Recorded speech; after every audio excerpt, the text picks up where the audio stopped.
Durante milenios, una pregunta ha resonado entre las sombras de la teología, oculta entre versículos y susurrada por eruditos que se atreven a pensar más allá de lo permitido. ¿Qué le pasó realmente a Lucifer en el cielo? ¿Conoces la historia o al menos crees que la conoces? Un hermoso ángel, consumido por el orgullo, fue arrojado del cielo por rebelarse contra Dios. Fin de la historia. Pero ¿qué pasaría si os dijera que esta versión es solo la superficie de un abismo mucho más profundo?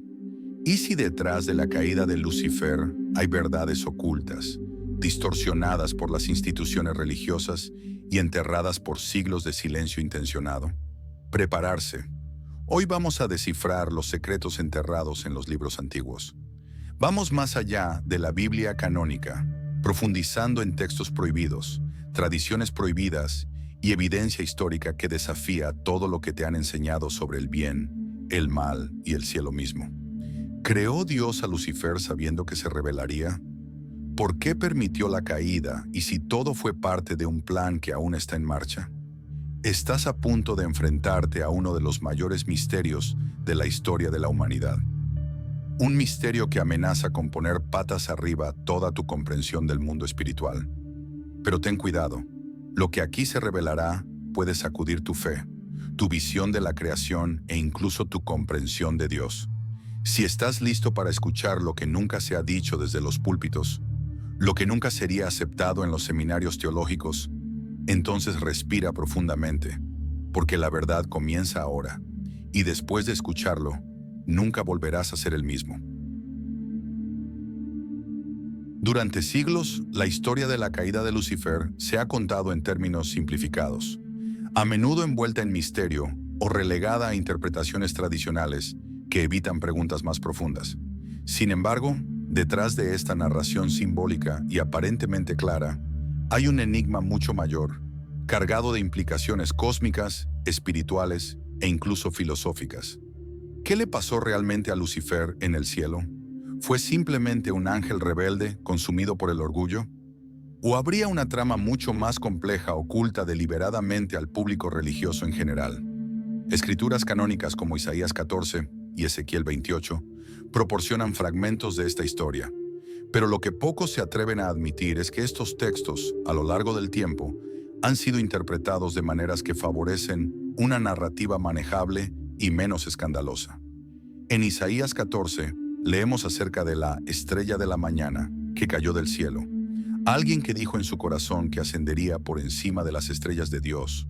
Aunque el texto está originalmente dirigido al rey de Babilonia, muchos teólogos lo asocian directamente con Lucifer.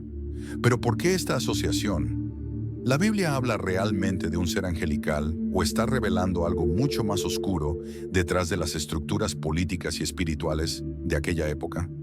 Ya en Ezequiel 28, el discurso contra el rey de Tiro presenta una figura que estaba en el Edén, adornado con piedras preciosas, ungido como querubín guardián y presente en el santo monte de Dios. Esta descripción no se aplica a cualquier ser humano común y corriente. La referencia al Edén y a los querubines indica algo mucho más espiritual, y muchos eruditos creen que aquí tenemos una visión del verdadero papel de Lucifer antes de su caída. Pero de nuevo la pregunta que nos persigue es, ¿por qué estas descripciones están enmascaradas por figuras políticas? ¿Podría ser esta una forma intencional de ocultar la verdadera identidad del adversario de Dios? La tradición cristiana consolidó la idea de que Lucifer era un ángel del más alto rango, quizás el más glorioso de todos, dotado de una belleza incomparable, una sabiduría superior y acceso directo a la presencia divina. Pero lo que pocos se atreven a discutir es lo siguiente. Si Dios es omnisciente, Él ya sabía que Lucifer se rebelaría. ¿Por qué entonces crearlo con esta posibilidad? Y además, ¿por qué permitirle permanecer en el cielo el tiempo suficiente para arrastrar consigo a un tercio de los ángeles? Esta pregunta sacude los fundamentos de la teología tradicional y plantea hipótesis inquietantes. Algunos eruditos proponen que la caída de Lucifer no fue solo el resultado del orgullo, sino de un profundo desacuerdo con los planes de Dios para la creación. Según esta línea de pensamiento, Lucifer no solo quería ser igual a Dios, sino que cuestionaba el plan divino para la humanidad misma, incluida la idea de que seres hechos del polvo de la tierra fueran elevados a la condición de hijos de Dios. ¿Será posible que el detonante de la rebelión fuera el anuncio de la creación del hombre? Un ser aparentemente frágil, mortal y limitado, llamado a reinar con Dios, mientras que Lucifer, en toda su gloria angelical, debía inclinarse ante esta nueva criatura.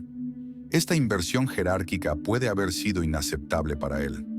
El orgullo habría sido solo la punta del iceberg. Lo que estaba en juego era una disputa ideológica entre dos modelos de reino, el de la sumisión y la gracia divina frente al de la meritocracia y la autocomplacencia angelical. Cuando Lucifer fue expulsado del cielo, no fue solo una cuestión de disciplina espiritual, fue una ruptura cósmica, una guerra espiritual que afectó no solo al mundo celestial, sino también a la realidad terrenal.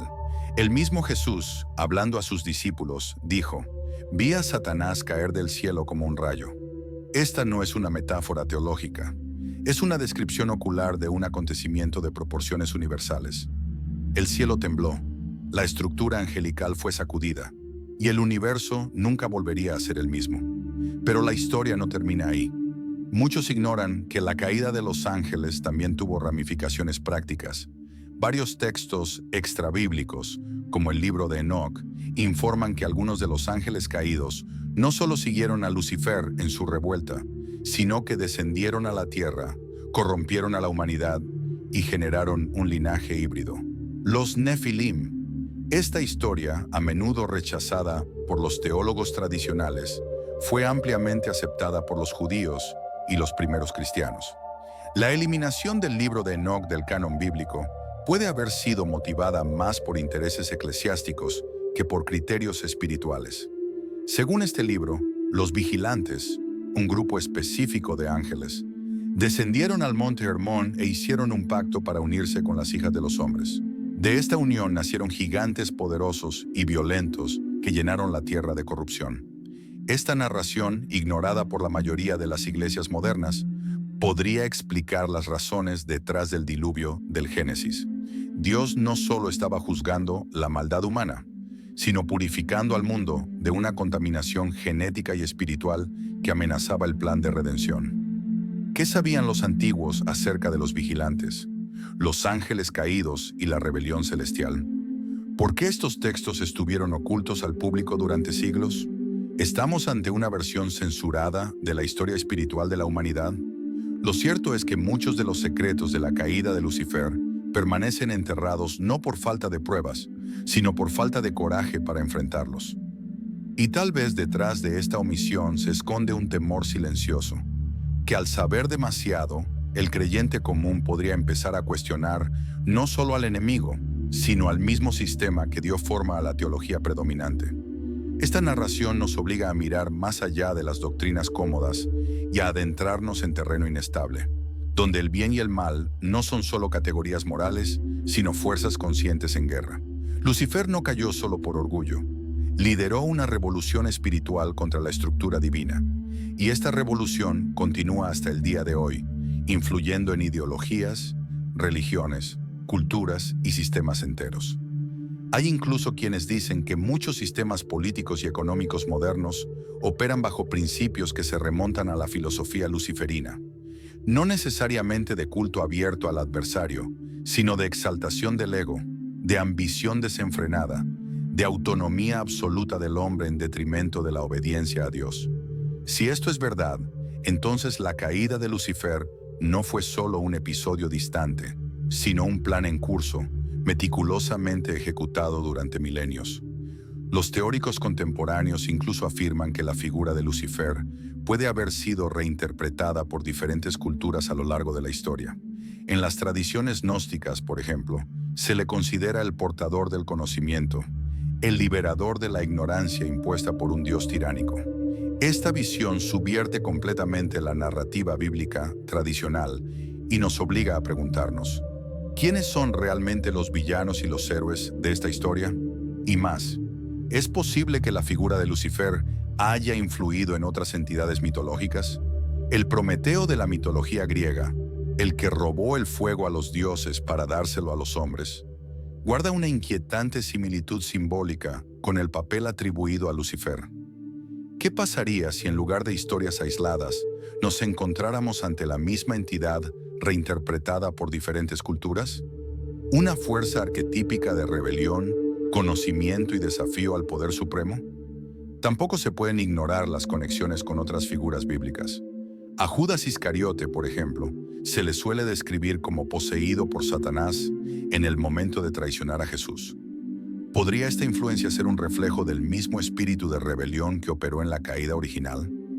Y el mismo anticristo, mencionado en el libro de Apocalipsis, puede ser visto como la culminación del plan iniciado por Lucifer, un sustituto espiritual que intenta usurpar el lugar de Cristo y establecer un reino contrario al de Dios. También empiezan a surgir referencias históricas y arqueológicas. Las tablillas sumerias describen batallas celestiales entre dioses, y algunos investigadores afirman que estas descripciones son ecos antiguos de la guerra en el cielo. La epopeya de Atrahasis y el Enuma Elish, textos mesopotámicos anteriores al Génesis, ya hablaban de revueltas celestiales y de dioses que descendían a la tierra para interactuar con los humanos. ¿Son estas tradiciones paralelas a la narrativa bíblica o versiones distorsionadas de la misma verdad primordial? Artefactos arqueológicos encontrados en sitios del Medio Oriente muestran representaciones de entidades con alas, ojos múltiples y poderes atribuidos únicamente a seres celestiales. Algunos eruditos afirman que estas figuras podrían ser representaciones de los llamados vigilantes u otras clases angélicas mencionadas en libros apócrifos.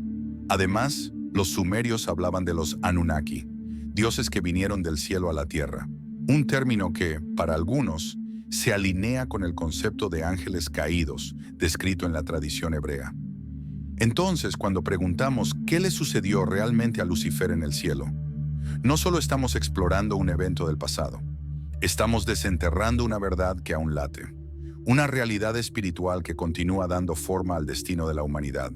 Y tal vez, en lugar de ver a Lucifer como un villano de cuento moral, deberíamos considerarlo un símbolo de algo mucho más perturbador: la capacidad de la creación de cuestionar al Creador.